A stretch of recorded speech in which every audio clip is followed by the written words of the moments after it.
Perfecto. Bueno, les damos la cordial bienvenida al 15º Seminario Rafael Martín de Campo y Sánchez 2023 en su modalidad virtual. Este evento está organizado por el Laboratorio de Vertebrados de la Facultad de Ciencias de la UNAM. Y este día tenemos el gusto que nos acompaña el doctor Rolf Wam, quien nos dará la conferencia El origen y evolución de los neandertales. En este momento me voy a permitir presentarlo. El doctor Rolf es paleoantropólogo especializado en el tema del origen y la evolución de los neandertales. Ha sido miembro del equipo de investigación y excavación en los yacimientos del Pleistoceno en la Sierra de Atapuerca, en el norte de España, durante los últimos 25 años. Su conferencia se centrará en los descubrimientos en el yacimiento del Pleistoceno medio de la cima de los huesos en Atapuerca. Esos son los primeros fósiles que muestran rasgos neandertales claramente derivados, y el yacimiento documenta una serie de aspectos interesantes del comportamiento de estos homínidos, incluido el entierro, la violencia interpersonal y posiblemente el simbolismo.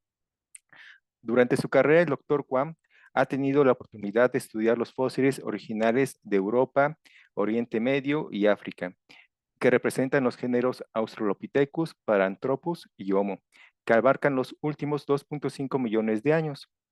Ha estado involucrado en un proyecto de investigación a largo plazo para reconstruir las capacidades auditivas de nuestros ancestros, y esto representa un enfoque para estudiar la evolución del lenguaje. El doctor Rolf es profesor y director del Departamento de Antropología de la Universidad de Binghamton en los Estados Unidos. Y para nosotros es un gran honor que nos acompañe en esta conferencia. Adelante, doctor Rolf. Pues muchas gracias. Muchas gracias por la invitación y por la oportunidad de estar aquí con todos vosotros hoy y compartir un rato hablando de fósiles, ciencia, evolución, neandertales, Homo sapiens, todo está envuelto ahí en este mismo tema. Así que estoy encantado con recibir una invitación a participar en el seminario y espero que os guste el tema de hoy. Es un tema que yo creo que es de interés general, aunque no seas paleontólogo, pero si le gusta la evolución, si te interesa el pasado, creo que los neandertales son siempre un tema de interés para el público y para la gente de la academia.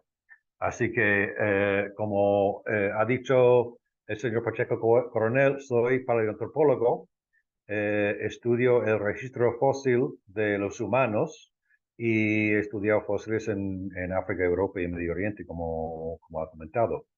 Durante los últimos 25, casi 30 años ya, llevo participando en las excavaciones en el norte de España, en la Sierra de Atapuerca, y la charla de hoy se centrará sobre todo en uno de los yacimientos, hay varios ahí, pero uno en concreto donde he trabajado muchos años de mi carrera, la cima de los huesos, que es un yacimiento profundo en cueva. Ya veremos unas fotos, veremos cómo llegar ahí, veremos cómo son los fósiles cuando salen y cómo interpretamos el significado evolutivo de los hallazgos en la cima. Entonces pasaré a compartir la pantalla y podemos empezar con la presentación. A ver si lo puedo hacer grande. Un segundo. Ok. Y vamos a empezar. Eh, bien. Mm, Hoy vamos a hablar del origen de los neandertales. ¿Cómo y dónde originaron este linaje humano? Los neandertales, creo que la mayoría de la gente les suena el nombre, por lo menos, si no tienen en mente una idea concreta sobre ellos. Son nuestros antepasados más cercanos en el registro fósil. Quiere decir que son como primos evolutivos. Y la pregunta central sobre su existencia y su evolución ha sido siempre cuánto similar o diferentes son de nosotros. Teniendo un punto de vista egoísta, el ser humano siempre se ha preguntado, ¿cómo son como nosotros? ¿Hacen las mismas cosas que nosotros? ¿Tienen las mismas capacidades cognitivas, comportamentales? ¿O de alguna manera eran menos hábiles que nosotros en algunos sentidos? Entonces, esta pregunta en general ha guiado la mayoría de las investigaciones sobre los neandertales en cuanto a nivel anatómico, de los rasgos que tienen, y además a nivel de comportamiento, de las cosas que podemos, sus comportamientos que podemos inferir a través del registro arqueológico. Bien, aquí se ve un mapa de Europa con varios yacimientos indicados de las épocas del Pleistoceno inferior y Pleistoceno medio. Sobre todo hoy estamos hablando del Pleistoceno medio, que es cuando aparecen los primeros fósiles con rasgos neandertales. Y en el norte de España, en Atapuerca, precisamente son los fósiles más antiguos con rasgos neandertales que conocemos hasta la fecha, y por lo tanto pensamos que el origen de los neandertales ha sido en Europa. Se ve también que hay, no solamente Atapuerca, hay yacimientos en Italia, Francia, Inglaterra, Alemania y otros sitios en Europa que también contienen fósiles humanos de este mismo periodo de tiempo, algunos más coetáneos con los de la cima y otros quizás más jóvenes. Por ejemplo, en Alemania tenemos la mandíbula de Mauer, aquí a la izquierda. Este es uno de los fósiles más antiguos de Europa, 600.000 años, anterior a la cima de los huesos en unos 150.000 años. Y Bilzingsleben, otro yacimiento en Alemania, con un par de cráneos menos completos, que datan quizás a 400.000. Se pueden apreciar algunos rasgos de inmediato. El torus supraorbitario, las cejas de las órbitas, digamos, son muy gruesos. La bóveda del cráneo es más alargada. Así que hay algunos rasgos que nosotros ya no tenemos, pero la mayoría de las especies del género Homo del pasado sí que lo comparten. Por otra parte, en Inglaterra tenemos los parietales y el occipital del yacimiento de Swanscott. Este es un caso interesante porque encontraron el occipital al principio y 20 años más tarde encontraron los parietales que encajan perfectamente con este mismo individuo, una cosa insólita en la ciencia. Por otro lado tenemos un yacimiento que se llama Box Grove, donde hay esta tibia de la pierna inferior y hay un par de dientes ahí también. Esto es típico de esta época, esto es lo que se conserva. Con suerte, una parte importante del cráneo o un hueso largo entero, casi entero. Aquí tenemos un par más de ejemplares importantes, Petralona, que es de Grecia. Este es un cráneo entero. Este es realmente un cráneo impresionante en el registro fósil, uno de los más impresionantes, creo yo, por ser tan completo, tan en un estado perfecto de conservación y con unos rasgos interesantes de comparar. La cronología es un poco incierta, pero podemos estimar unos 300.000 años para este cráneo. Arago, aquí a la izquierda de abajo, esto es del sur de Francia, tiene 450.000 años, con lo cual sería más coetáneo con la cima y no está muy lejos a nivel geográfico tampoco. Y en la cima de los huesos tenemos aquí el ejemplar del cráneo 5, que es el cráneo más completo del yacimiento y uno de los más completos en el registro fósil. Y un esqueleto representativo de esta especie. El esqueleto lo llamamos un esqueleto Frankenstein, porque son huesos de distintos individuos, puestos todos en un conjunto para tener una idea de cómo sería el esqueleto de estas personas en el pasado. Pero lo que se puede apreciar es que no tenemos solo un cráneo ni una tibia, tenemos todos los huesos de todo el cuerpo. Tenemos por lo menos un ejemplar de cada hueso en el cuerpo humano y para muchos ejemplares mucho más que uno. Un cráneo, por ejemplo, tenemos ahora 19 cráneos reconocidos dentro de la colección. Así que es una colección importante para el Pleistoceno medio para poder entender y interpretar los sendos de la evolución humana en Europa. Aquí se ve un esquema de los yacimientos de Atapuerca y se aclarará en un momento, será más claro verlos. Pero los yacimientos en la Sierra de Atapuerca se descubrieron, porque más o menos en 1900, por esas fechas, construyeron una trinchera de ferrocarril que cortó parte de la montaña, la ladera de la montaña. Y así quedó al descubierto algunos cuevas colapsadas que contenía rellenos kársticos del Pleistoceno con fósiles, herramientas y, ahora sabemos, restos humanos. Entonces, lo que se puede apreciar aquí es la trayectoria del trinchero del ferrocarril y varios de los yacimientos que hoy en día excavamos, como la Grandolina, la más arriba en amarilla. Ese tiene unos restos humanos de unos 900 o casi 1.000.000 de años. De otra especie, que se llama Homo antecessor, que puede ser el antepasado común de los humanos modernos y los neandertales. No sabemos exactamente, pero es bastante más antiguo que la cima.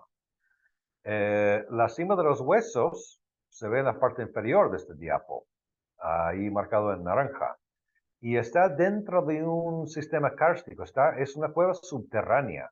Hoy mismo no hay ningún acceso desde la superficie, menos que el mismo donde vamos nosotros, que entramos en la cueva. Entonces, la entrada a las galerías subterráneas es por Cueva Mayor. Esta parte justo aquí, que se apreciará en la siguiente diapo. Aquí se ve otra vez la sierra a la izquierda y se puede apreciar que es una sierra, pero realmente es como una colina, no es muy alto. Y está en la meseta española, que queda 1 kilómetro por encima del nivel del mar, pero el relieve en sí desde el mismo terreno no es muy alto. Y toda la Sierra de Atapuerca es un sistema kárstico. Eso quiere decir que con el agua la roca se va disolviendo, dejando huecos por dentro, que es como se forman las cuevas. Y cuando se abren al exterior, ya el sedimento del exterior pueden empezar a rellenar los huecos y los humanos dejan rastro de sus actividades y sus ocupaciones de las cuevas. Y eso es lo que estamos descubriendo hoy. Esos reliquios del pasado que nos han dejado la naturaleza durante el curso de nuestra historia. Y se ve acá a la derecha la entrada a la cueva. Y ves una reja ahí muy gorda, muy fuerte, para que nadie pueda entrar quien no debería. Y que durante todo el año está asegurado y fuera de manos de piratas o gente que quería entrar para expoliarlo. Una vez que entras esa verja, y si se mira con detalle, se verá la verja en la parte del fondo de esta foto, entras en una sala muy grande, ya estamos dentro de la cueva, en la boca de la cueva, digamos, en un yacimiento que se llama el Portalón. Este es un yacimiento sobre todo de la edad del bronce. Son épocas prehistóricas aún, pero mucho más recientes, entre 3.000 y 5.000 años antes del presente. Entonces aquí tenemos ocupaciones humanas también. Aquí el interés no es al nivel evolutivo, porque ya son todos Homo sapiens como nosotros, tenían lenguaje, simbolismo, enterramientos, clases, todas las cosas que pensamos que caracterizan nuestra sociedad de hoy, se estaban empezando y formándose en la edad del bronce, la domesticación de los animales también. Entonces, es un yacimiento de mucho interés, pero no tanto con los mismos temas de evolución que vamos a centrarnos hoy. Esta es otra vista del Portalón, simplemente para decirte un estado un poco más avanzado de las excavaciones, y ahora están mucho más bajos y siguen excavando en el Portalón hoy en día. Para ir a la cima, entras por esa verja, pasas por el Portalón, y en el fondo de este diapo, que no se ve porque está oscuro, hay como una rampa que baja hacia la parte interior de la cueva. Bajas un poco, giras a la derecha y entras en esta sala enorme, muy cerca del Portalón, que ya estamos completamente subterráneos. Ya aquí no entra luz. Aquí sin luces de casco, de foro, no se ve nada, no se aprecia nada. Pero se ve que aquí hay también un cono de sedimento enorme. O sea, todo este sedimento también entró desde fuera. Y de hecho, lo que acabamos de ver en el Portalón es literalmente el punto del iceberg. Aquí está el iceberg, todo este sedimento donde se ve la gente posando, justo encima está el Portalón. Aquí también hemos hecho excavaciones un poco exploratorias, hemos encontrado restos humanos del bronce, y lo interesante es que los humanos del bronce ellos ocuparon toda la cueva, usaron todo el sistema kárstico para sus actividades. Se sentaron en el portalón. Aquí dentro, en el camino, se ven unos silos que han excavado en la arcilla para almacenar comida o otras cosas durante el invierno. Y tenemos evidencia de cerámicas hasta los rincones más lejanos de la cueva, con lo cual la gente de bronce entraron a la cueva y usaron los espacios de la cueva para muchas cosas, muchas de las cuales nunca sabremos. Lo cierto es que eran completamente capaces de utilizar este otro ecosistema subterráneo en su vida cotidiana. Bien, entramos aquí, pasamos un poco más en el camino, llega un momento que es más estrecho y hay que agacharse, arrastrarse por el suelo, pasar un cuello de botella, digamos, para luego salir al otro lado a una sala otra vez muy grande. Ya estamos cerca de la cima. Esto está como para entrar en la cima en el fondo, la parte del fondo de esta cueva. Aquí se aprecia gente también. Aquí hay una persona en la parte anterior, aquí hay otro ahí, para que aprecias la escala de la sala. El techo puede tener más que 30 metros de altura. Entonces, en la parte del fondo de esta sala hay una rampa que subes hasta arriba para ir ya por fin a la cima de los huesos. Y cuando llegas arriba, aquí vemos un miembro del equipo, Alfonso Esquivel, listo para bajar al yacimiento. Y se nota unas cosas importantes. Primero, tenemos una plataforma permanente ya construido ahí, y tenemos una escalera para bajar, tenemos cuerdas de seguridad. Aquí la seguridad prima sobre todo. Todo lo que bajamos ahí queremos subir otra vez. No queremos quedarnos ahí como los otros huesos desde hace 450.000 años. Así que tenemos mucha seguridad para poder bajar y subir de la cueva. Ahora, justo por debajo de la plataforma es lo siguiente. Esta caída vertical de unos 13 metros de profundidad, aquí soy yo, en mis años más jóvenes, con barba, bajando la cueva para un día duro de trabajo, de excavar y descubrir fósiles. Bajas al fondo de este conducto vertical y llegas aquí. A otro momento, ya estamos dentro de la cima de los huesos, ya estamos en el yacimiento. De hecho, todo el sedimento que se ve aquí, esto es barro, clastos de caliza caídos, algunas cosas arrastradas de otras partes, pero barro plástico y sucio.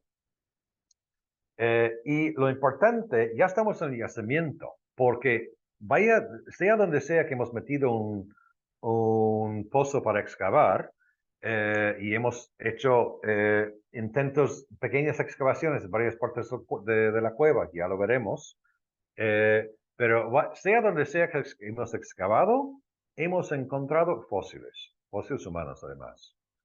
Por eso decimos que toda la cima es el yacimiento. De hecho, aquí en esta misma foto se puede apreciar un fósil. Si se fija con detalle, verás una cesta amarilla ahí tapando algo. Pues por debajo hay un cráneo parcial de osos de Nengeri, la especie de oso que existía en esos momentos. Y se puede apreciar, ahí se ve lo que sería el morro, la nariz y las dos cosas apuntando hacia abajo, blancos, esos son los colmillos. O sea, ese es un cráneo de oso in situ en el yacimiento. Ahora lo hemos levantado. Esta foto ya tiene unos años, y está afuera y reconstruido. Lo importante es que en todas las partes de la cueva, aquí abajo, hemos encontrado fósiles humanos. Entonces, para llegar a la cima propia, bajas esa rampa a la izquierda, hacia la luz en el fondo, y entras en esta sala. Esto ya es la cima, digamos. El sitio del yacimiento donde la mayoría de los fósiles humanos han aparecido. Se puede apreciar que sigue siendo un lugar pequeño. Aquí se ve 1, 2, 3, 4, 5 personas trabajando. También verás que hemos construido una plataforma para que nos sentamos ahí mientras que estamos trabajando, porque ya te he dicho, todo el yacimiento posiblemente tiene fósiles humanos. Entonces, para evitar el pisoteo a lo más posible, hemos construido este sistema de plataformas para que podamos flotar por encima del yacimiento. Y hay algunos sitios donde se ve, por ejemplo, esta persona en la parte más adelante de la foto, Carlos Lorenzo Merino, hay sitios donde hemos llegado ya al estéreo, que ya no quedan fósiles humanos ahí, con lo cual hay ciertos sitios donde podemos pisar con tranquilidad en el yacimiento. Pero la mayoría está sin excavar todavía. Y si se fija con detalle, atrás de Carlos hay una persona tumbada con su traje rojo en el suelo, Ignacio Martínez, que está excavando. Aquí se aprecia otra vista, digamos, de lo que acabamos de recorrer. Esto es un modelo 3D, perdona, del sistema kárstico. Entonces se ve el conducto vertical a la izquierda, todo eso es la bajada a la cima, y se aprecia la parte alta de la cima rampa alta, la cima rampa media y la cima rampa baja, esos tres excavaciones, y luego la cima propia, digamos, con la línea roja, donde la mayoría de las excavaciones se centran ahí.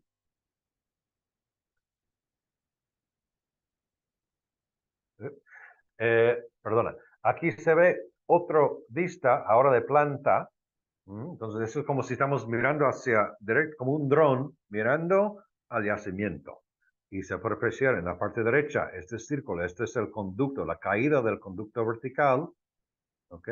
La SRA hemos encontrado, aquí hemos sacado 150 fósiles humanos, todos pequeños, falanges, dientes, cosas así. La cima rampa media, aquí es donde se veía el cráneo del oso. Y la cima rampa baja, no lo hemos visto, pero otra cata que hemos hecho ahí. Y en la cima propia, la propia cima, digamos, todos estos son las catas que hemos hecho. Y nos estamos centrando en mover el frente de la línea 3 en la dirección este, en esa dirección. O sea, aquí estamos centrando ahora las excavaciones en la cima para encontrar más fósiles, para entender más el yacimiento y seguir con los hallazgos. Bien, aquí se ve justamente esa parte, se ve el doctor Ignacio Martínez, quien excava ahí, otros también, pero él lleva muchos años excavando los fósiles. Y esto es para que apreciáis un poco cómo es el sedimento en el yacimiento. Se ve que aquí hay sedimento con algunos rellenos, ¿no? El relleno puede ser, aquí se ve un poco mejor, en la misma foto, pero de otro ángulo. Y se puede apreciar mucho barro y sedimento. Aquí se ve, por supuesto, la pared de la cueva. Y cuando se va disolviendo, partes de la pared se van cayendo, como se puede apreciar aquí. Este trozo de caliza que se queda dentro de todo el barro. Y aquí se ve lo que parece ser un hueso humano, un hueso largo, quizás un radio, una ulna, dentro del yacimiento. Bien, todo esto es para que tengáis una idea de cómo es el yacimiento, la excavación, etc. Y ahora os voy a enseñar una foto con más detalle de esta parte a la derecha de la foto que se puede apreciar aquí. Aquí está. Todas las cosas que ves ahí son huesos de osos, tal de osos. Entonces, pero se ve la riqueza aquí, se ve lo que parece ser una cabeza de fémur, esto es una parte de mandíbula, un hueso largo, tenemos adultos, tenemos inmaduros, de todas las edades de la vida. De hecho, los osos es la especie más abundante en todo el yacimiento. Más que 180 individuos de osos se han encontrado aquí. Y todos estos fósiles también son importantes. No son solamente los fósiles humanos, sino que todos los fósiles de todas las especies que vivieron en ese momento y que acaban aquí son dignos de estudiar y tienen su historia evolutiva que contar también. Entonces, cuando queremos abrir un sitio nuevo, una cata nueva en el yacimiento, para llegar a los fósiles humanos que están aquí por debajo, no se ven en esta foto, pero en la parte más abajo es donde están los fósiles humanos concentrados, en esos niveles. Bien, para llegar ahí, por debajo del metro, digamos, para llegar ahí, primero tenemos que excavar todo lo de arriba. Con lo cual, abrir una cata nueva en la cima no es fácil, porque tardas mucho en llegar a los fósiles humanos excavando todos los osos.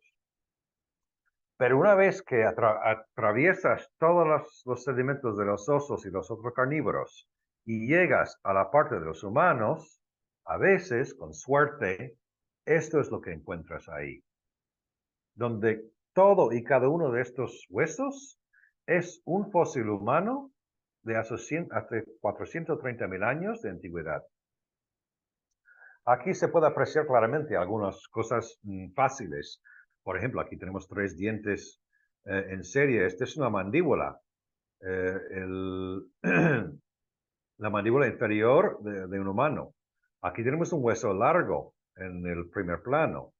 Y se aprecia unas cejas aquí. Este es el cráneo 4, que veremos unas fotos luego de él. Salió en una pieza entera, todo el cráneo, menos la cara. También aquí abajo tenemos otro cráneo, este es el cráneo 5. Ese es el más completo que tenemos en todo el yacimiento. Perdón, todo el yacimiento. Un diente humano, o sea, todo está aquí. Y comento otra vez, tenemos por lo menos un ejemplo de cada hueso del cuerpo humano en la cima de los huesos. Y muchas veces mucho más. Aquí se aprecia la mitad de una mandíbula humana recién sacado. Este está en el yacimiento mismo. Foto sacado en el yacimiento, para que veáis cómo sale el hueso en el mismo yacimiento. Cubierto de barro, pero bueno, bastante sólido. A veces tenemos que consolidarlos en en situ. Echamos un poco de paraloid, un poco de consolidante para que no se pierdan al salir del yacimiento. Luego llevamos los fósiles al laboratorio del campo y ahí les dejamos secar unos días y después de 2 o 3 días todo el barro está seco y se puede quitar con un agua y un pincel. Así de fácil. Y se quedan perfectos. Los fósiles son muy agradecidos aquí. Apenas están distorsionados, apenas están ni fosilizados. Hemos podido sacar ADN de estos fósiles, con lo cual no están completamente fosilizados. Si tú levantas un fósil de la cima, no pesa como una piedra. Hay algunos fósiles que están súper fosilizados, que se nota enseguida que es un fósil. Estos parecen huesos de ayer. Unas condiciones de preservación excelentes. A veces encontramos, además, los cráneos casi enteros. Hemos visto antes la foto del cráneo 4, que salió en una pieza. El cráneo 5, que salió todas las piezas juntas. Aquí tenemos otro ejemplar, el cráneo 14. Aquí vemos a Ignacio Martínez excavando. Y este es un caso interesante porque es un individuo adolescente que sufrió unas patologías y seguramente algunas deficiencias cognitivas además. Entonces, tiene implicaciones eh, para las capacidades de cuidado intensivo entre el grupo, cosas así, cosas humanas. Perdona. Ahí está. Bien, el yacimiento, hemos usado varias técnicas para datarlo y aunque hay, verás aquí en este diapo, rangos de errores y estimaciones, hemos aceptado más o menos una fecha de 430.000 como una buena aproximación a la cronología del yacimiento. Y como puedes apreciar en este diapo, realmente el rango puede ir entre 400 y 450, más o menos por ahí. Seguimos intentando datarlo mejor, pero básicamente tenemos una concordancia bastante bien entre las varias técnicas para sugerir que tiene entre 4 y 450.000 años. Bien, aquí se puede apreciar algunos de esos individuos. Ahora, esos son esos son hechos por un artista, con lo cual no sabemos si realmente parecían como estos, si tenían una barba así de grande o qué. Pero bueno, puede ser. Lo que esta foto está intentando comunicar es que tenemos adultos mayores, adultos jóvenes, adolescentes, hasta niños en el yacimiento, de varias edades, ambos sexos, de 29 individuos, por lo menos, en toda la colección. De esos 29 individuos, hemos podido también estimar la edad de muerte de cada uno de ellos. Y resulta que tenemos un patrón interesante en la edad de muerte. Vemos que la mayoría de los individuos caen entre 11 y 20 años de edad. O sea, murieron en plena juventud. Adolescente, adulto joven. Tenemos solamente un individuo muy joven, un niño, y tenemos pocos individuos mayores, digamos. Mayor quiere decir más que 35. Con ese criterio, muchos de nosotros aquí salimos mayores, incluso yo, pero el patrón es muy curioso. Este patrón, si tú vas a un cementerio y apuntas las edades de muerte de 29 individuos al azar y luego haces esta gráfica, no saldría así. Saldría al contrario. Muchos individuos muy jóvenes, niños, murieron y muchos adultos muy mayores y muy poca gente en el medio. Con lo cual, esta distribución es más semejante a una distribución de una población actual vivo, que tiene mucha gente de edad reproductiva, ahí están concentrados la mayoría de la población. Y entonces esta distribución era una cosa inesperada en el yacimiento. Y no concuerda con un patrón de un cementerio actual, por lo menos. Bien, los fósiles claramente están relacionados con los neandertales. Y aquí hay consenso en la comunidad científica que estudia los fósiles humanos. Pocas veces tenemos consenso, pero esta vez sí. Todos estamos de acuerdo de que estos fósiles son antepasados de los neandertales, porque comparten muchos rasgos con ellos y son los primeros en mostrar esos rasgos. Por ejemplo, comparado con los neandertales, cosas que comparten con ellos es el prognatismo midfacial. Eso es una proyección de la cara un poco inusual. Tú imagínate que coges tu nariz y la parte alrededor con tu mano y la agarras y estiras por delante. Y estiras toda la parte media de la cara también. Pues ese es el patrón que tienen ellos. No lo tenemos nosotros, ni lo tenían Homo erectus, es una cosa propia de los neandertales que también se ve en los fósiles de la cima. La nariz, por su parte, es muy grande, además. La forma de la ceja, del arco supraorbitaria, por encima de las órbitas, también es distintiva, es como un arco sobre cada uno de ellos, una forma típica de los neandertales. Luego, algunos detalles de la articulación entre la mandíbula y el cráneo, justo enfrente de la oreja, en la articulación temporomandibular, luego hablamos de eso, y algunas cosas de los dientes también. El resto del cráneo, en cambio, no es tan neandertal. Tenemos el patrón que hemos podido establecer es que los rasgos neandertales en la cima aparecen primero en la cara, los dientes y las mandíbulas, y solo luego en el resto del cráneo. Entonces, el neurocráneo no es alargado y no tiene la misma forma que los neandertales. La fosa supraeníaca, que es un rasgo en la parte posterior del cráneo típico de los neandertales, no está aquí, pero hay como una cosa que señala una forma incipiente de ese rasgo, con lo cual vemos algunos rasgos neandertales evolucionándose todavía. Perdona. Aquí se ve el cráneo. Esto es cráneo 4, que os enseñé antes, el que salió entero, menos la cara.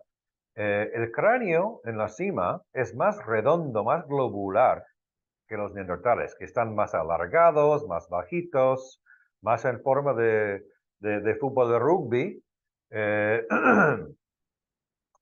Eh, otra cosa que se puede apreciar en la cima también tienen los procesos mastoideos. Este bulto justo atrás de la oreja proyecta mucho en la cima, sino que en los neandertales no tanto. Y la capacidad craneal ronda entre 1100 y 1400 más o menos en la cima. Aquí hay el cráneo 4 a la izquierda, el cráneo 5 a la derecha, los dos ejemplares muy completos de la colección, y se ve que su rango de capacidad craneal es semejante a los otros que están en Europa en la misma época. Con lo cual el rango es normal para esa época y tenemos ejemplares grandes y ejemplares menos grandes en la cima. Las mandíbulas, aquí se ve a la izquierda uno de la cima, hasta el individuo 22, y a la derecha un neandertal. Y ya de entrada hay muchas cosas similares. De hecho, las mandíbulas quizás es el elemento más neandertal del esqueleto de la cima. Por supuesto, no tienen un mentón. Nosotros tenemos mentón. En la mandíbula es una cosa típica de los humanos modernos, pero que no está presente en los neandertales ni en los de la cima. Después, también tienen un espacio retromolar, un hueco después o sea, a la parte de atrás de los dientes, antes del arranque de la rama ascendente. Eso también es un rasgo típico de los neandertales. Y si puedes apreciar el foramen mentoniano, este pequeño agujero en el cuerpo que está alineado con el primer molar, eso es una posición bastante posterior en los neandertales. En nosotros suele caer en la posición de los premolares, más adelante. Y ya por fin, en la rama se ve que tenemos en los neandertales, tienen el proceso coronoideo, que es la parte anterior, mucho más alto que el cóndilo, la parte posterior. Y este es uno de los rasgos más importantes, que ya comentaré un poco más sobre ello más tarde. Los dientes, tenemos más que 500, casi 600 dientes ahora. Y con los dientes es como hemos establecido el número mínimo de individuos, en torno a 29. Hay algunos rasgos claramente neandertales. Estos son detalles que son difíciles de apreciar a simple ojo, pero con medidas y comparaciones detalladas se puede distinguir. Entonces, los dientes anteriores son un poquito más grandes en los neandertales y en la cima también. El primer premolar anterior es un poco más grande que el premolar posterior. Y otros rasgos en los dientes que se puede estudiar y cuantificar. Por otro lado, los de la cima también tienen molares muy pequeños. Los otros fósiles en su cronología, los molares suelen ser mucho más grandes, así que es una cosa particular a esta población, ni bien ni mal, que caracteriza esta población de humanos del Pleistoceno. Tenemos también una pelvis casi entera, la pelvis 1. Y se puede apreciar abajo la comparación con un humano moderno. Y a primera vista se ve que es mucho más ancho. El cuerpo de estos homínidos y de los neandertales también es muy ancho. Tiene un cuerpo robusto, ancho y fuerte. Y la cima parece ser igual en ese sentido. Incluso pesan un poco más en la cima que los neandertales. Pensamos que esas diferencias con nosotros en la pelvis son rasgos primitivos. Quiero decir, no son rasgos particulares a los neandertales o la cima, sino que de muchas otras especies del género Homo que vivieron antes que ellos. Es una cosa que han heredado de su antepasado sin cambiarlo realmente. Nosotros somos los que hemos cambiado. Una vez más, nosotros realmente somos los raros. Los neandertales no son tan raros. Nosotros somos los que destacamos en el registro fósil por ser raros comparado con el pasado, e incluso en la pelvis.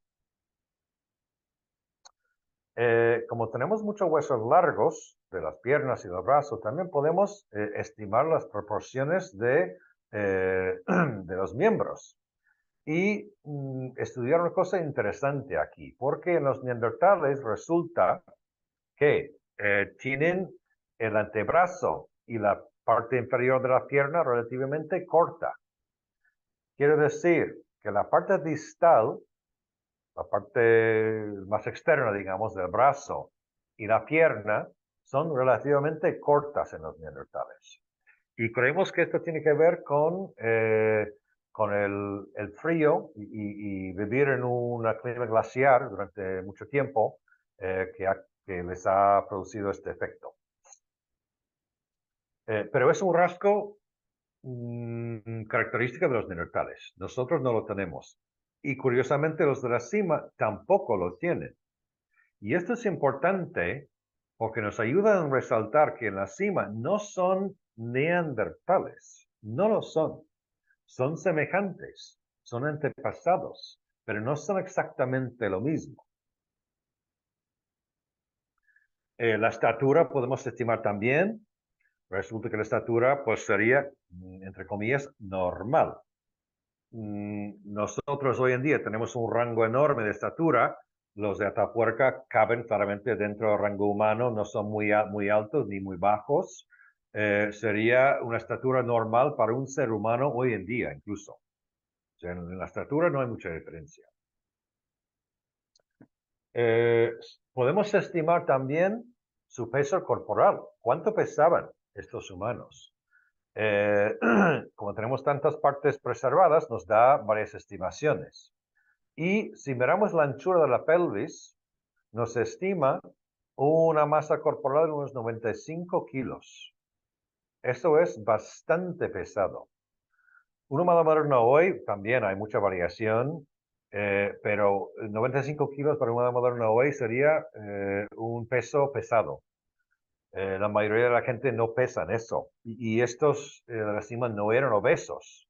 Eran personas normales, muy robustos, muy fuertes, con mucha masa muscular y como he comentado antes, un cuerpo muy ancho, con lo cual su peso es mayor que nosotros, incluso más pesado que los neandertales, incluso. Si comparamos el tamaño del cerebro con la masa corporal, ya podemos comparar el tamaño del cerebro relativa entre especies. Y de esta forma se puede comparar el tamaño cerebral de un ratón con una ballena también. Pues en los humanos, cuando hacemos esto con Atapuerca, ves que tienen una coeficiente de encefalización 3,7, creo 3,8, claramente por debajo de nosotros. Nosotros tenemos un cerebro un poco más grande, pero el cuerpo mucho más ligero, con lo cual tenemos una proporción más alta. Los neandertales tienen un cuerpo entre medio, digamos, entre nosotros y la cima, y el cerebro muy grande, con lo cual tienen un coeficiente mayor que los de Atapuerca también. Todo esto es una manera de estimar inteligencia, pero tenemos que tener en cuenta de que el tamaño cerebral es una manera muy brusco de estimar la inteligencia. Hoy en día hay mucha variación en el tamaño cerebral, sin tantas diferencias cognitivas entre personas, con lo cual, aunque estudiamos esto y medimos este valor, cuando hablamos de ello tenemos que tener en cuenta de que no es una bala mágica que nos va a decir si hablaban o no. Eso es una pregunta mucho más complicada que simplemente el tamaño del cerebro. Pero bueno, si sirve de algo, podemos decir que eran menos encefalizados que nosotros y que los neandertales. Bien, aquí se aprecia el tamaño del cerebro durante el tiempo. En Homo erectus, una especie anterior a los neandertales en la cima, con cerebros menores. eh, y sobre todo esto es para mostraros que en el Pleistoceno medio hubo un aumento importante en el tamaño del cerebro. Hay un patrón global que podemos apreciar en el registro fósil humano, es el gradual aumento del tamaño del cerebro. Desde el principio hasta nosotros, el cerebro ha ido aumentando poco a poco y a veces con unos saltos. Y creemos que el Pleistoceno medio es un momento de salto del tamaño del cerebro. Los valores para los humanos en esa época caen por encima de la línea de Homo erectus. Si fuera un Homo erectus, seguiría en la línea más o menos, pero casi todos caen por encima. Quiere decir que tienen un tamaño de cerebro mayor de lo esperado. Y los más grandes de la cima caen dentro del rango de los valores de humanos hoy en día. Cuando doy mis clases, fácilmente puede haber una persona, incluso yo mismo, no estoy seguro, que tenga la misma capacidad craneal que el cráneo 4. Podría ser fácilmente. Así que otro reflejo de que el tamaño cerebral no es un indicador neto o preciso de la inteligencia. Es una manera brusca de estudiarlo, pero es una de las cosas que podemos hacer con los fósiles. El cerebro, el estudio del cerebro, del encéfalo, en el registro fósil humano, ha sido una de las grandes promesas antaño, en su día, y según pasaban los años, uno de los mayores fracasos en nuestro campo, porque hoy en día seguimos hablando del tamaño del cerebro, pero realmente en cuanto a la función del cerebro, podemos decir muy poco o casi nada.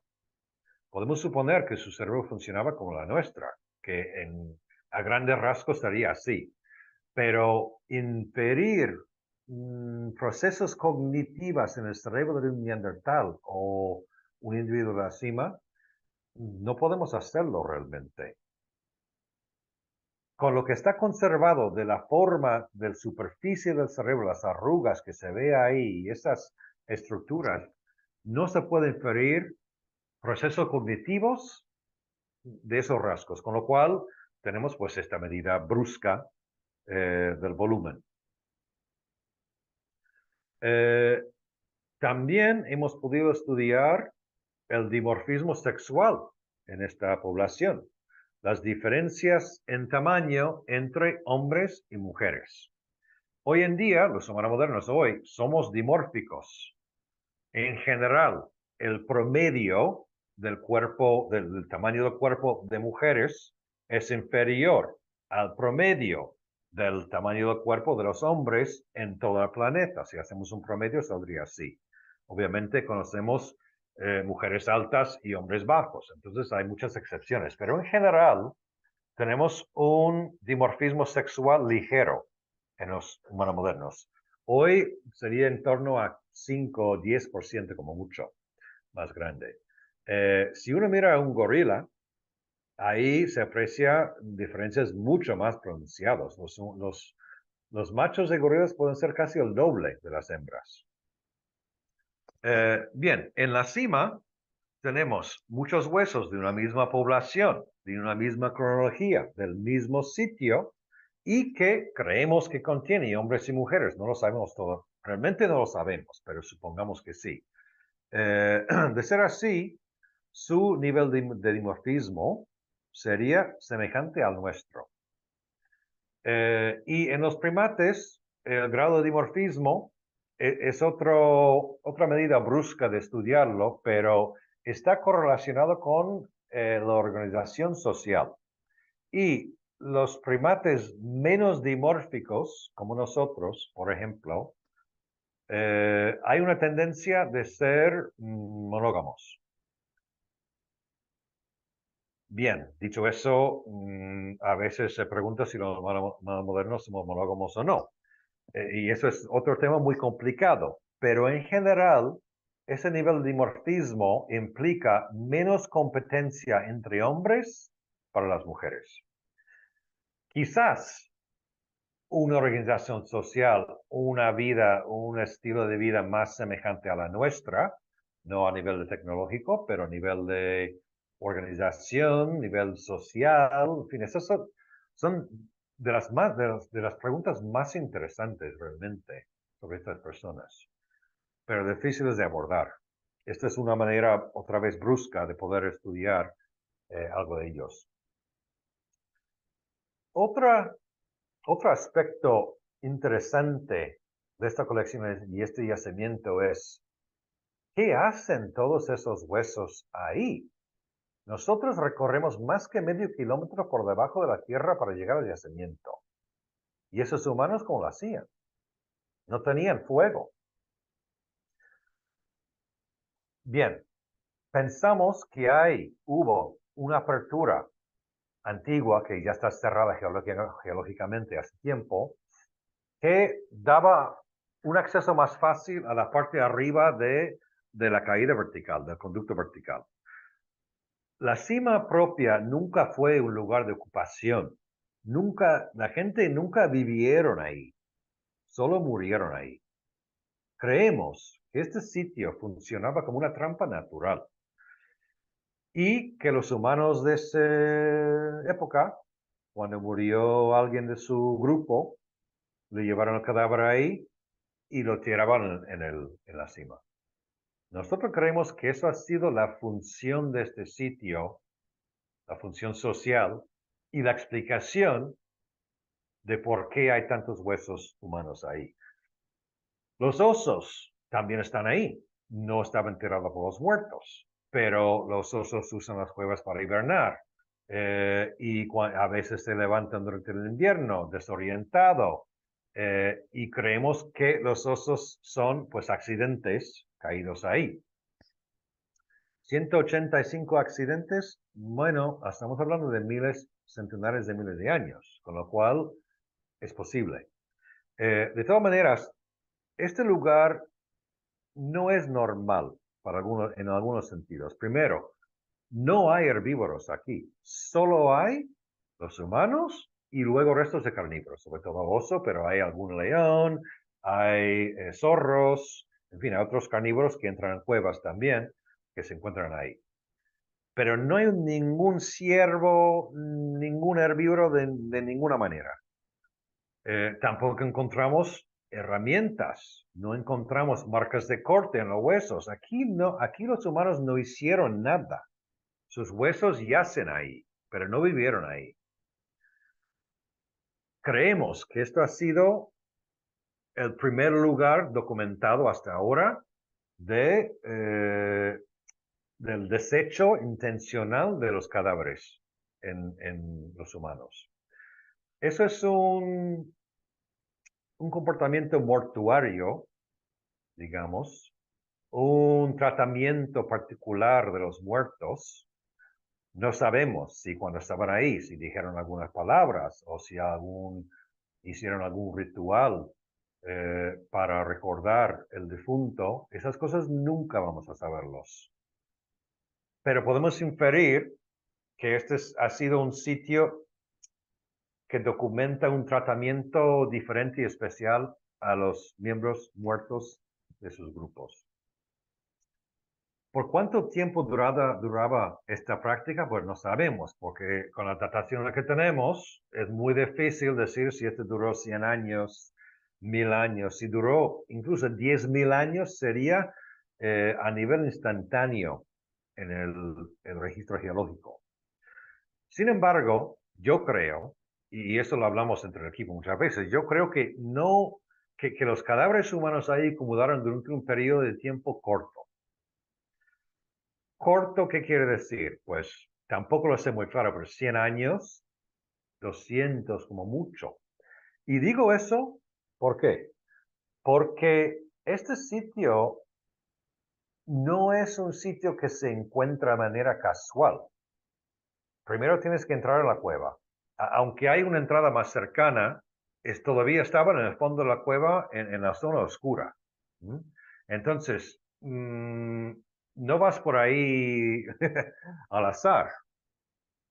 Quiero decir que el conocimiento de la ubicación de este sitio y el hecho de que vayas ahí a tirar los muertos, esos son conocimiento del grupo y una práctica cultural de ese grupo de personas. Si otro grupo de esa misma especie, supongamos, otro grupo viviendo en Francia, cuando viene el invierno, hace más frío, bajan y llegan a Atapuerca y están ahí y muere alguien en su grupo. Esas personas van a saber que hay que ir a esa cueva muy en el fondo donde no se ve nada y tirar el cuerpo ahí. No, no lo van a saber. Es que no lo hacen. Es una práctica cultural de un cierto grupo de personas que duraba un tiempo y luego se terminó. ¿Por qué? Porque ese conocimiento se perdió, obviamente. O ese grupo se migró a otro sitio y nunca volvieron. O de alguna manera normal, ese conocimiento del grupo se perdió. Y por eso digo que ha sido un tiempo corto de acumulación. 100 años, 200, no sabemos, pero no estamos hablando de décimos de miles de años de acumulación, no. Algún evento corto, digamos, para acumular los cadáveres ahí. Y como he dicho, esto es el primer desecho intencional de los humanos en el registro fósil. Hemos encontrado esto también. La única herramienta que hemos encontrado en el yacimiento nunca, solo esto, que es impresionante además, es un bifaz achelense que concuerda con la tecnología que esa especie usaba en esa cronología, con lo cual no hay nada extraño ahí. Está hecho de una materia prima inusual. De hecho, en los otros yacimientos en la Sierra de Atapuerca hemos encontrado miles de herramientas, miles de distintas cronologías, de distintos usos y formas. Ninguno está hecho con esa materia prima. En ese sentido, parece tener algo especial este bifaz. Y posiblemente ha sido pues un objeto especial que tiraban ahí o enterraban con los muertos. Es posible, no sabemos. Pero tiene esa característica especial que quiere decir que quizás no es una herramienta cotidiana, sino que algo más. Bien. En el 2014, hace años, casi 10 años ya, increíble, publicamos este estudio en el Science hablando de los cráneos y el significado evolutivo de esta colección. Y aquí, bueno, aquí se aprecia también la mayoría de los cráneos. 14 aquí, tenemos un par más, pero no están más completos realmente. Y también en ese artículo hemos ya por primera vez destacado una cosa importante del origen de los neandertales. Yo estoy convencido de que el origen de los neandertales, por qué hay neandertales, se debe a una especialización del aparato masticatorio, de cómo masticaban la comida. Aquí vemos esos rasgos en las mandíbulas, otra vez, que he comentado antes. Y aquí quiero resaltar este rasgo del cóndilo más bajo que el proceso coronoideo. Eso es una cosa especializada. No hay ninguna otra especie humano que tenga esa configuración. Ni nosotros, ni Homo erectus, ni nadie. Solo los neandertales y la cima. Bien. Esta configuración también lo vemos en otros mamíferos. Por ejemplo, en este león. Esa configuración a nivel biomecánico implica una mayor capacidad de abrir la boca. Y eso está claro. O sea, biomecánicamente la implicación es que pudieran abrir la boca más grande. ¿Por qué? No sabemos exactamente. Podría ser algo de la dieta, podría ser que estaban usando los dientes anteriores como herramientas para agarrar algo y cortarlo, en fin. Hay casos etnográficos de los esquimales haciendo cosas semejantes. Entonces, hay diversas explicaciones, pero la implicación de esa anatomía es eso, que pueden abrir la boca más que nosotros. Y como está en la cima, esos rasgos, eso fue presente, estuvo presente al principio del linaje neandertal. Algo tiene que ver con el por qué había neandertales. Y además es, como he dicho, es uno de los rasgos más tempranos que aparezcan en el registro fósil. Entonces, los de la cima están al principio, son antepasados de los neandertales. Están al principio, digamos, del clado neandertal, la especie original, digamos, del clado neandertal. Porque muestran claramente rasgos neandertales y todos estamos de acuerdo que hay alguna relación evolutiva hay ahí entre ellos.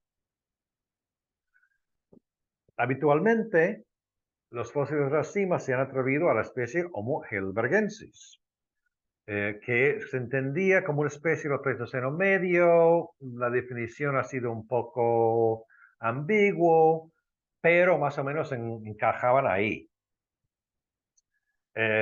Sin embargo, el holotipo, el fósil tipo, digamos, de esa especie, como heidelbergensis, es una mandíbula de Maurer, de Alemania, que enseñé al principio de la presentación. Entonces, si la cima corresponde a esa misma especie, las mandíbulas de la cima deberían ser semejantes a la mandíbula de Maurer. Bien, aquí están. Tenemos una de la cima a la derecha, una de Maurer a la izquierda. Ninguno de los dos tiene mentón, en ese sentido son semejantes, pero todo esto del cóndilo y del proceso coronario alto que comentaba antes en la cima no está en Maurer. Y si eso es uno de los rasgos claves para los neandertales, si Maurer no lo tiene, la cima sí, creemos que no son la misma cosa. Una comparación detallada de las mandíbulas nos lleva a decir que la cima no es Homo heidelbergensis. Entonces, ¿qué es? Pues aquí tenemos un esquema posible del registro del humano, de la evolución humana, y de estos esquemas puede haber muchos. O sea, aquí hay mucha discusión en el campo de cuál es el esquema correcto, no lo sabemos, pero este es uno posible. Bien, ¿qué es lo que se ve aquí?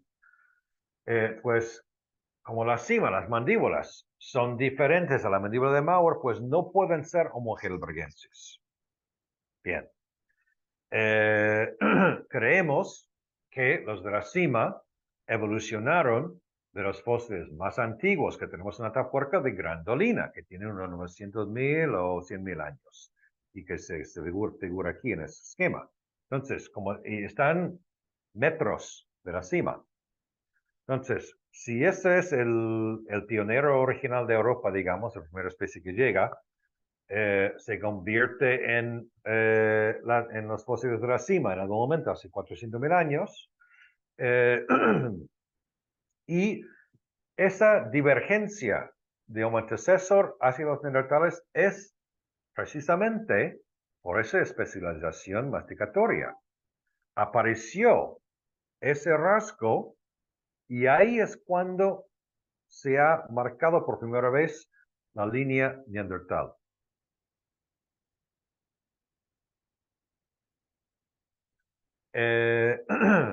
Como he dicho antes, los rasgos neandertales en la cima están concentrados en la cara, dientes, mandíbula, sobre todo en la cara, y no en el resto del cráneo. Entonces, uno de los propósitos razonables es que la diferencia entre la cima de los huesos y los neandertales se debe a los cambios en el cráneo.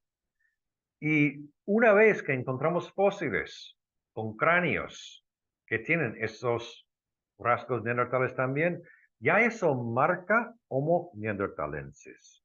O sea, la cima no es Homo heidelbergensis, pero tampoco es Homo neanderthalensis. Hemos visto que tienen cosas diferentes. Homo neanderthalensis empieza cuando tenemos todo esto de la mandíbula y las otras cosas en el cráneo también presentes. Y de ser así, Homo neanderthalensis apareció más o menos 225.000 años, más o menos. Entonces podemos hablar de dos clados, grupos regionales en el Pleistoceno medio. En África tenemos unos fósiles del Pleistoceno medio, semejante a Europa, o rasgos diferentes, que al final dio lugar a Homo sapiens, nosotros, nuestra especie. En Europa tenemos los de Atapuerca, que luego dieron lugar a los neandertales. Quizás como continuación de Homo antecesor de antes. Ay, perdona, he terminado ahí. Quiero decir, perdona, quiero decir que de momento el nombre taxonómico de los de la cima está en baile, digamos. Hay algunos, yo creo que de hecho muchos investigadores dirían que son neandertales, Homo neanderthalensis. A pesar de lo que acabo de contar, de estos rasgos, etc., muchos dirían, ya tienen muchos rasgos neandertales, ya son neandertales.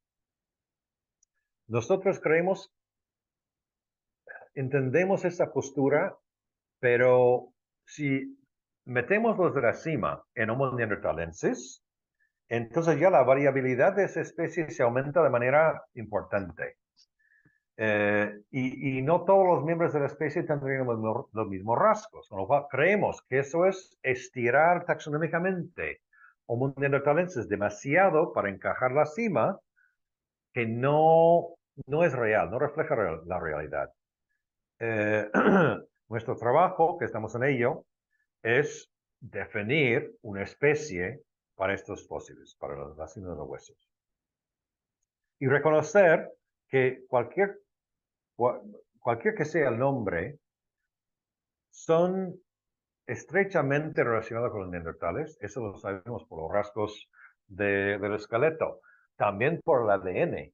Hemos podido conseguir, bueno, los del Max Planck más bien, han podido conseguir en Alemania un laboratorio muy importante, muy potente, ADN mitocondrial y nuclear de los fósiles de la cima. De hecho, es el ADN humano más antiguo jamás recuperado en el mundo. Y eso es debido a la gran preservación de los fósiles. Los fósiles están ahí desde hace 430.000 años, en ese sitio, perfectamente conservados, preservados, sin que nadie les moleste hasta que venimos nosotros. Y esas condiciones han favorecido la preservación de, de la secuencia genómica, incluso de estas personas. Una cosa insólita en el registro fósil. Tenemos, obviamente, ADN antiguo de neandertales más jóvenes, hasta 100.000, 200.000. En la cima tenemos ADN nuclear de 430.000 años. Y el ADN indica una estrecha relación con los neandertales. Así que bien, con eso voy a acabar y dejo de compartir mi pantalla y ya Sí, tengo cualquier pregunta, observación del sí. público Le, que quiera. le agradecemos mucho, doctor Ralph. Estuvo súper interesante la conferencia. De Ha hecho, sido muy, entendible. muy buena información realmente y sorprendente. Aparte, una joya, ¿no? Todo lo que he encontrado ahí en Atapuerca y todo lo que falta todavía por descubrir. Tenemos algunas preguntas, bueno, y también felicitaciones. Le mandan saludos desde San Cristóbal de las Casas, en Chiapas. Varias felicitaciones justamente en el Valle de los Asistentes. Diana Saavedra de Gaceta UNAM pregunta que si los esqueletos que han encontrado hablan de una mezcla entre humanos y neandertales, si se podría pensar en eso tal vez. Dice, Bien, buena pregunta. Bueno, En este caso, concretamente, no, porque estos son anteriores a los neandertales modernos.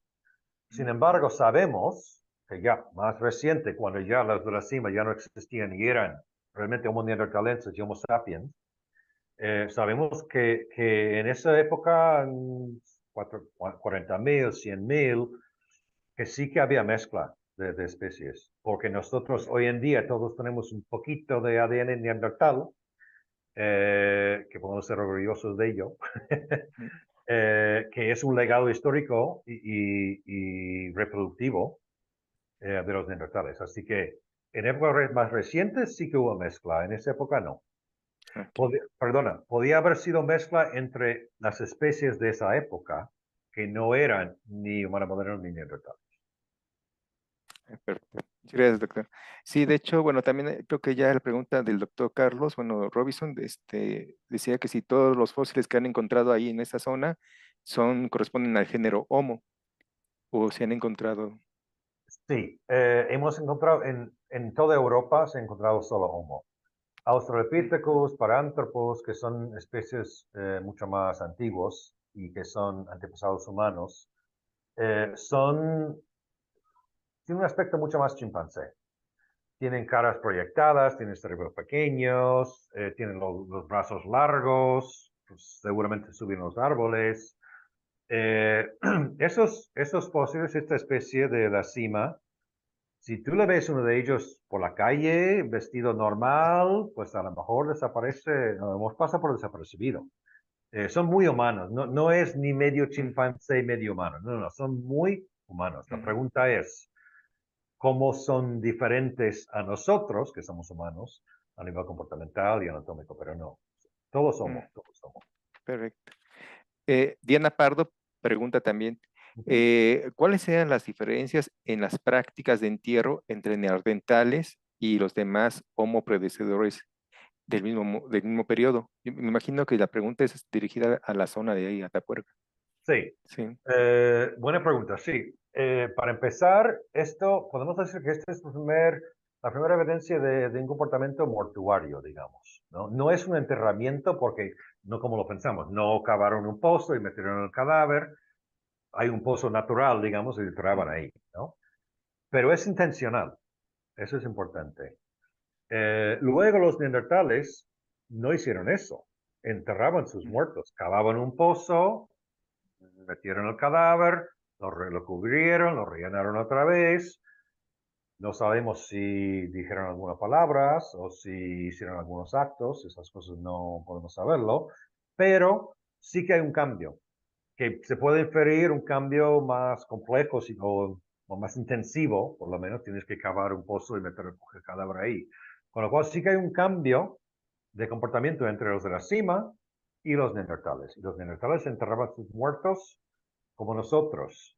Los enterramientos neandertales que se han encontrado hasta ahora, en general, no tienen ajuares, no tienen reliquios enterrados con ellos. Los humanos modernos a veces sí.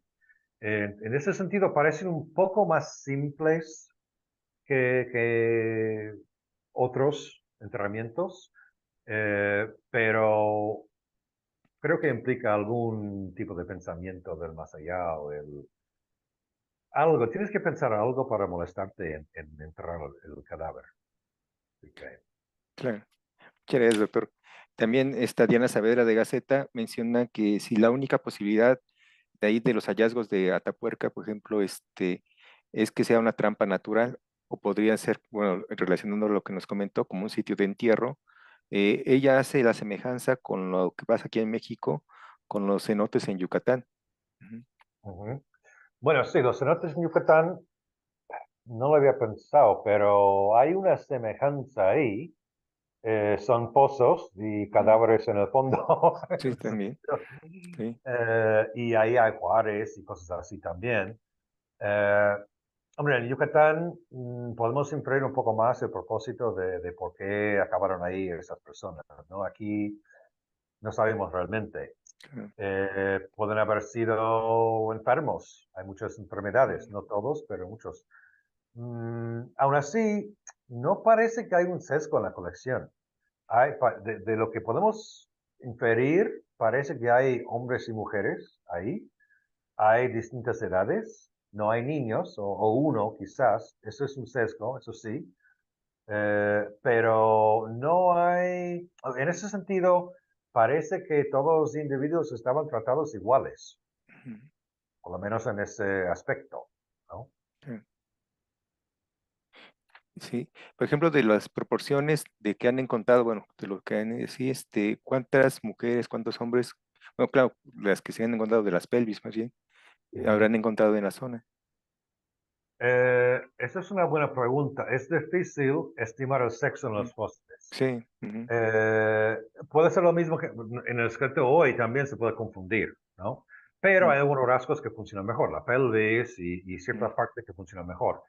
En la cima tenemos la pelvis que enseñé, que creemos que ujú, es hombre, porque es muy grande. ujú, Eh, Estamos intentando averiguar cuántos hombres y cuántas mujeres hay. Y hay muchas técnicas ahora que se puede ujú, intentar inferirlo, ¿no? Con los dientes, muchas cosas. Eh, no parece que hay un sesgo. Si hay un sesgo, no es muy marcado entre ujú, hombres y mujeres. ujú, Así que no puedo decir exactamente cuántas mujeres, cuántos hombres, tenemos 29 por lo menos en total. ajá, Creo recordar que con los que se puede distinguir hay 8 y 9 hombres y mujeres y los demás no se puede saber, algo ajá, así, ujú. balanceado más o menos. Ok, perfecto. Gracias, doctor. Sí, de hecho, digo, tiene muchas felicitaciones. De hecho, hay una pregunta que hace también Jenny. Bueno, que más palabras más, sí, bueno, es así, por ejemplo, si con las técnicas modernas, por ejemplo, hablando de biología molecular, hablando, por ejemplo, de estas, proyecciones en 3D, eh, eh, por ejemplo, ¿qué posibles líneas se podrían apoyar con las técnicas modernas de modelados, así, para hacer apoyo a la investigación, por ejemplo, en el caso de Neandertal? Ujú. Ese, Del ADN, dices. sí, de ADN, ella mencionas que lo anoté aquí. Sí. Bueno, el Sí. ADN, Ujú, sí, estamos en ello, ujú, o más bien Max Planck, este ujú, instituto vanguardista, está ujú. en ello. Y como te puedes imaginar, cuesta un dinero Sí, tremendo tremendo. sacar Ujú, esos resultados. Entonces, en la cima, por ejemplo, tenemos 0,1% del genoma ujú, en la secuencia que hemos sacado hasta ahora. O sí, sea, casi nada. Tenemos ujú, genes aislados que podemos alinear y ujú, inferir cosas taxonómicas. A nivel funcional no hemos podido realmente inferir nada funcional con los genes. sí, Quizás en el futuro. Y los neandertales están ya empezando, tiene cobertura mayor, están pudiendo, eh, cabe la posibilidad de inferir funciones en algunos genes en los neandertales. Y ujú, quizás en el futuro en la cima podemos hacer cosas semejantes. No creo sí, que nunca tendremos la cobertura entera del genoma, ujú, como quizás podemos tener los neandertales en el futuro, eh, pero eso sería realmente súper interesante poder inferir cosas con los genes en la cima. ujú, Eh, Aún así, también hay que reconocer que las inferencias genéticas también tienen sus caveats y sus posibles otras explicaciones. O sea, un gen, obviamente sabemos que la secuencia genética controla cómo nos desarrollamos todo de nuestro cuerpo, ¿no? Pero hoy en día también es muy difícil identificar la función precisa de algún gen, incluso en nosotros. Y tenemos que tener en cuenta esas dificultades cuando estudiamos el pasado también. ujú, Pero sí que tiene mucha promesa. De hecho, en otro yacimiento en Atapuerca, no en la cima, pero en la misma cueva, hemos sacado ADN del sedimento. El mismo sí, sedimento de la cueva tenía ADN de neandertales y de los animales ahí. Y parece que hubo un cambio demográfico en las poblaciones neandertales de los niveles inferiores, de los niveles superiores. Con lo cual, la parte genética está avanzando a paso de caballo. Y en el futuro podremos decir muchas cosas más. qué bueno, perfecto. Felicidades.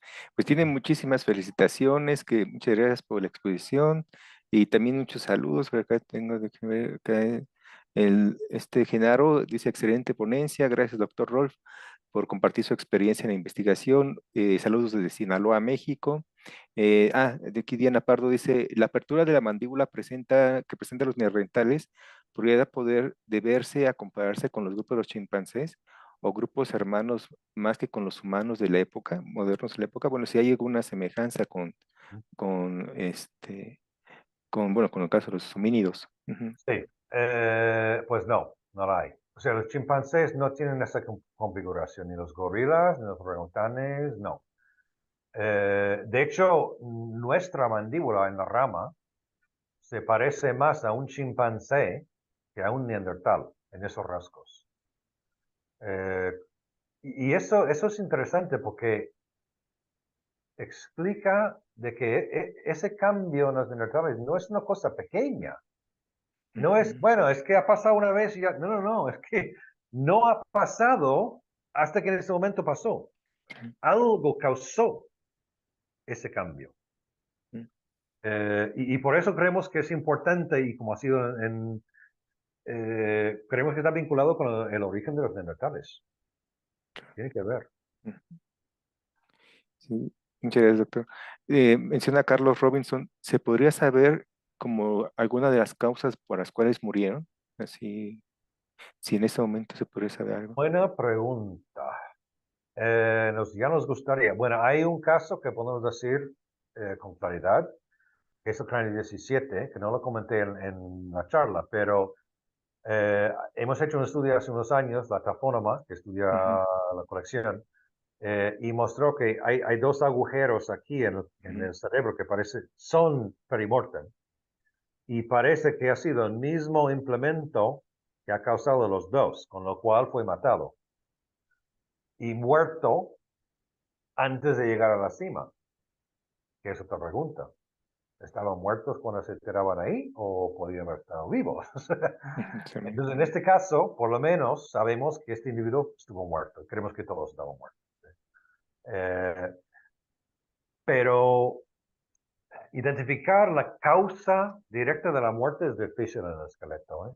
Tenemos algunas sugerencias y de hecho hay otros ejemplos que puede ser también en violencia interpersonal. Otros que tienen un agujero aquí, redondo, que te llama mucho la atención.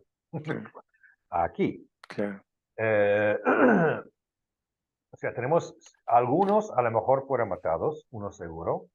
El mismo cráneo 5 tiene una patología que es del libro clínico, que es una infección de un premolar aquí que pasó al cerebro, afectó todo esto, remodelación ósea, muchísimo dolor y una vía de infección directa al cerebro.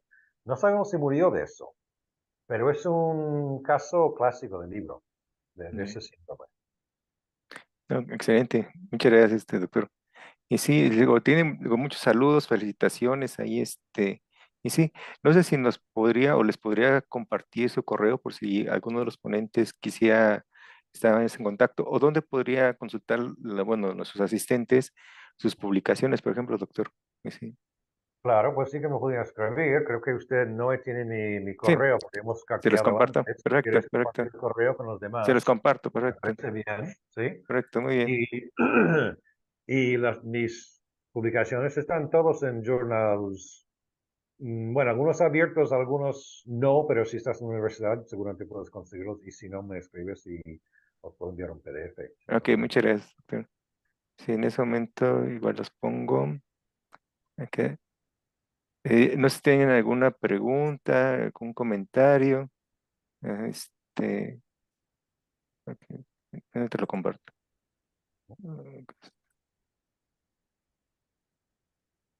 ¿Qué más sabemos sobre la dieta neandertal? No sé si tienen hábitos de pesca Ah, en sí, de aguas la dieta. superficiales. La dieta. Bueno, la dieta, yo creo que esa es una de las preguntas más interesantes realmente, Ajá. porque siempre digo que muchas veces, casi siempre nosotros nos preguntamos o hablamos y explicamos el cómo ha pasado algo, cómo han evolucionado los neandertales, cómo aparecieron, pero el por qué es mucho más difícil contestar. Las preguntas de por qué hicieron muy difícil de preguntar, casi imposibles, ¿no?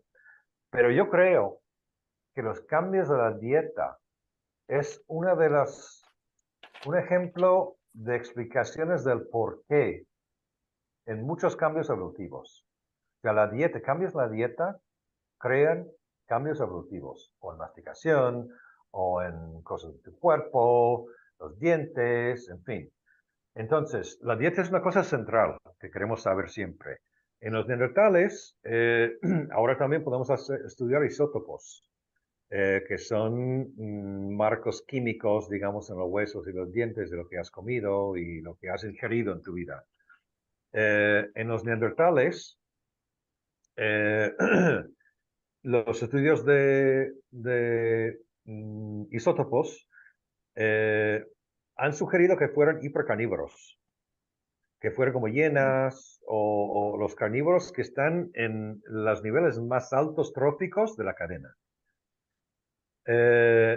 Bien, también tenemos indicaciones de que comían plantas. Obviamente no podían solamente comer carne, también comían plantas. Y como sabemos, todos los cazadores recolectores saben un montón de las plantas que viven a su alrededor.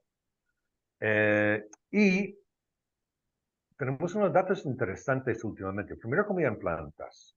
Estudiaban los restos que quedaban en los dientes. Cuando no lavan los dientes y quedan restos de comida ahí, pues se puede estudiar. Y ahí se han encontrado restos de plantas hervidas, cocinados. Ok. Interesante.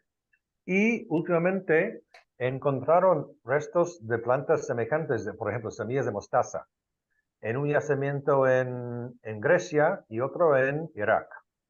Y esa y otras plantas, que no son alimenticias, son de degustación. Con lo cual sugiere que también tenían recetas en su comida, que no era simplemente cogerlo y comerlo, sino que prepararlo, cocinarlo, y parte de la cocina también implica, bueno, gustación, a cierto Sí. punto. No, pues qué sorprendente. Son escritantes, todas son información de nuestro pasado, es como que ahí, qué interesante todo, sí. Pero digo, tiene muchísimas felicitaciones, sí, doctor. Y bueno, ya les puse el contacto, para que igual también le puedan escribir al doctor, y también puedan, digo, que muchas de sus publicaciones están en las revistas, sí, y bueno, no sé cómo estamos en tiempo, Katy, o el doctor Rob. Sí, porque Podemos tomar otra pregunta. sí, pero creo que es que la pregunta de David, creo que ya la contestó el doctor, sí, lo de, ajá, y sí, es que habla de lo de si hubo mezcla entre humanos y neandertales, pero lo acaba de contestar. Sí, Bien, muchos, si sí, quiere, podemos terminar. Os cuento una anécdota de la ajá, campaña de este año. Estuve ajá, ahí en julio excavando. ajá, Hemos sacado algunos fósiles humanos, como siempre. ujú, El otro yacimiento que acabo de comenté de manera pasajera, Grandolina, que ujú, tiene fósiles humanos que tienen 950 mil años, algo así, que es otra especie, un antecesor, el antepasado seguramente de estos. Pues bien, ahí hemos encontrado en los años 90 más que 100 fósiles, evidencia de canibalismo entre ellos, además, cosas interesantes. Y este año han encontrado dos restos, que están bajando los niveles según van excavando, ¿no? Y Antecestro está en nivel 6, TT6. Y han estado bajando el nivel 9, 8, 7. Y este año han llegado a 6. Y como va un poco así los niveles, pues aquí estaban en 6, aquí en 7. Y encontraron dos restos humanos pequeños que no son muy importantes, pero bueno, son indicio de que van a encontrar más. Bien, y han dejado todo superficie justo en nivel 6 para que el año que viene, cuando lleguen ahí, van a empezar desde el día 1 con los niveles de Homo antecesor y los fósiles humanos y el canibalismo. Así que las excavaciones en la campaña del año que viene en Atapuerca van a ser muy interesantes porque vamos a conocer mucho más de esta especie y a lo mejor tener un poco más de información sobre esa práctica canibalística y quién sabe más. Así ujú. que el julio que viene, a final de julio de 2024, habrá una rueda de prensa ahí en Atapuerca que estará difundida por todos los medios Así que atento. Sí, vamos a estar al pendiente, vamos a estar al pendiente, doctor. Muchas gracias por el aviso. Sí, y perfecto.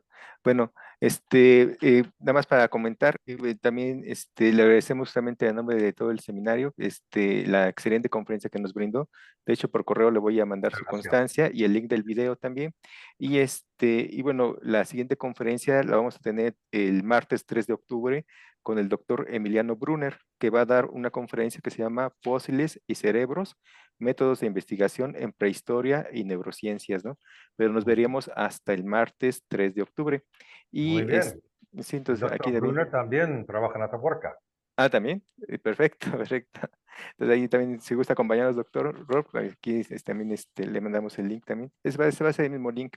Y también, también como un pequeño comercial, les comentamos que ya a partir de este mes ya salió a la venta el libro que es un trabajo derivado del seminario Rafael Martín del Campo, que se llama Perspectivas y aportaciones en el conocimiento, manejo y conservación de la fauna silvestre en el siglo XXI.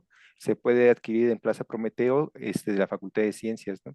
Este es un esfuerzo que se hizo con todos los, bueno, una buena parte de las contribuciones de los asistentes y más bien de los invitados, más bien, de los ponentes, ¿no? Entonces, sí, este ya está en Plaza Prometeo, ¿no? Hago un comercial también para esa parte. Pero le agradecemos mucho, doctor Rob. Katy, ¿quieres comentar algo? No, muchísimas gracias, excelente plática y esperamos contar Ujú, contigo en otro Muchas momento. gracias a vosotros. Ha sido un honor compartir este tiempo con todos sí. vosotros. Muchas Sí, no, ha gracias. sido una excelente conferencia y ya estaremos atentos a las siguientes noticias que van a pasar. Así que van a ser muy Exactamente. interesantes. Exacto. Sí, Muchas gracias y sí, gracias a todos por asistir. Nos sí. vemos Sí, Muchas gracias. en gracias. la próxima Gracias, Aquiles. conferencia. Gracias, Hasta Margarita. Gracias, luego. gracias, doctor Rolf. Que tengan una excelente tarde y nos vemos hasta el martes 3 de octubre. Ujú. Hasta luego. Hasta luego.